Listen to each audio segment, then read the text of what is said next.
I've got a question here. What is the question? This is the Cadence Police, Haircut Police. We have a question about Team Sky, Cadence in general. Elliot says, Elliot Gaines, fuck Natty. No, this is a different Elliot. No jokes there. We get that high carb plus high cadence is the most efficient while racing. Yes, I don't race. But training wouldn't low cadence plus faster rides increase strength and stamina. Isn't that what Team Sky were doing?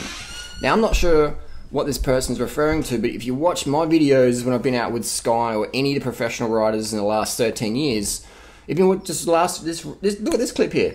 This is with Chris Froome. Alright, this is with Chris Froome, and most professional bike teams, just like most businesses, have who's the top dog and who feeds it, looks after the dog's water bottles, etc. So Chris Froome, he went from the water bottle carrier in 2011 with no contract for 2012 to the top motherfucking dog, the Froome dog. Alright, so he is the most important rider in the team, in Team Sky. So if you want to look at what's the best thing to do, you look at the top dogs. Alright, people on the top dog. Even if they've got a haircut. And can you see Chris Froome grinding in this video? Can you see him like doing 120 watts because he's in the fastest state? No, you can't. He's carving the motherfucker up. And the proof's in the wattage, man. And the proof's in the cadence and the proof's in the video footage. Now, I'll probably be banned from riding with them ever again, but that's just the reality of the situation. You can't push 450 watts, brah. Chris Froome right now is doing 5.8 watts per kilo. You know, that's his Tour de France winning attack. That's his Tour de France winning pace based on the data that Team Sky released. You know, I'm just sharing with you what is out there. All right, what Team Sky put out there. 5.8 watts per kilo is what Chris Froome rides at to win the 2012. I think they said 2014 Tour de France. All right, 5.8 watts per kilo for 30 minutes or 40 minutes, whatever it was. So I'm riding with Chris Froome and keeping up. I'm struggling, but these guys, that's what they can hold for 30 minutes after racing for 5 hours in the sun, after 2 weeks of racing, etc. Chris Froome could do that, and that's what it takes to win the Tour de France. So when do you see people, when in the Tour de France you need to grind? When in the Tour de France you need strength? You don't need strength. You need motherfucking 400 watts for 30 minutes, man.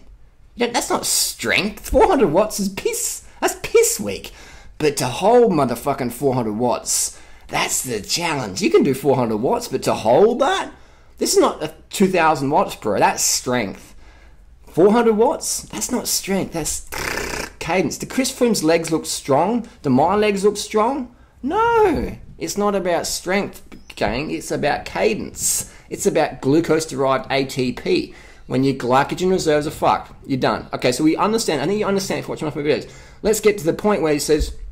these people, this is not the only person who says this. This is sort of a bit of a thing. Wouldn't low cadence plus, that just makes you a shit fucking rider. If you're grinding everywhere, you're a shit rider compared to what you could be if you're 90 to 100 cadence, like all the top riders do, spinning, and carved up.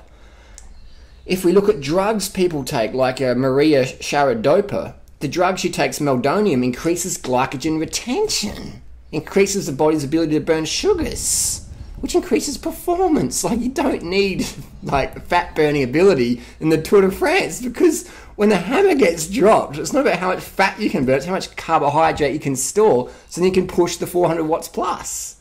You're not burning much fat when you're riding at 400 watts. That's sugar, all right? And that sugar is essential to performance. Just like when 2012 Tour de France, when Chris was getting dropped, was it 2012 or 2013? It was one of those ones. Let me think.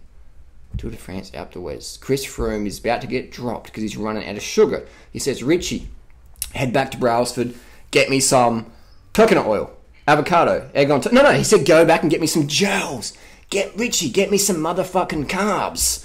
And Richie's like, Duran's not around. No, go back to the fucking team car. So Richie got a time penalty, went back to the team car, caught back up. That shows how much fucking form these guys have got. I'm a bit hungry. We're leading the Tour de France. Go back. I'm a bit peckish. And what do you want? Vanilla or fucking strawberry gels? You know, like that's how good a form these guys had at that time. So they went back to team car, got the gels, went back up, and Chris knocked back some gels, got some time penalty. But they knew the time penalty would be less than if Chris Froome ran out of sugar and bonked.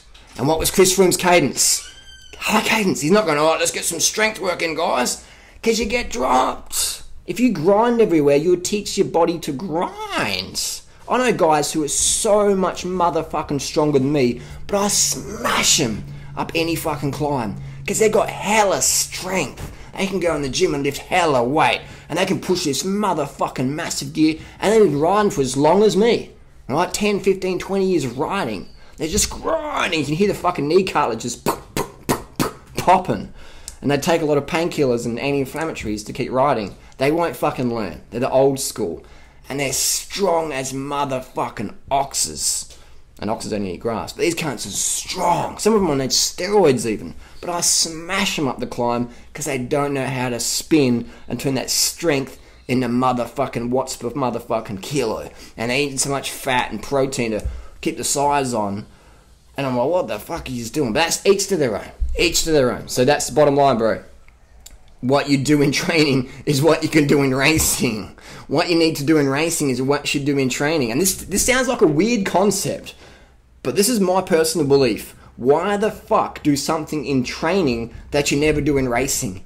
In 2016, back in the 40s, yes, you had to have strength because you only had one gear on your fucking bike or a flip-flop hub. So you get off your bike and you got to twitch the wheel around. Or you had down tube shifters. You had fucking shit gear ratios. Then you needed strength. Because there'd be times where you're grinding at 30 RPM. Now, if you're a professional rider and grinding at 30 RPM, it means 1, your team mechanic is shit.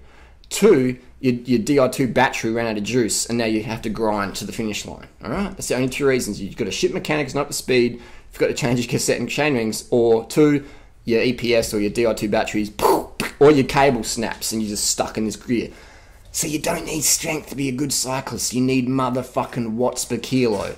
And that power comes with cadence. Torque plus cadence equals motherfucking power. So spin to win. Chris Froome, high carb Kenyan diet, rice. I've seen those motherfuckers, bananas, gels, sugar, sports drink. You know, this whole low carb, high cadence thing is just... People put that shit out there, like Conor McGregor did with Ido Paul Taylor. Like, yeah, I'm just doing a bit of movement stuff. Like, you don't need movement. You need to have a punch cunts in the fucking head and knock them out and have that stamina for 5 rounds or 3 rounds. Doing all this wanky shit outside, in my opinion, is either a distraction, because they don't want to let other people know what's going on, or they're caught up in like, oh, this looks cool, we'll try that.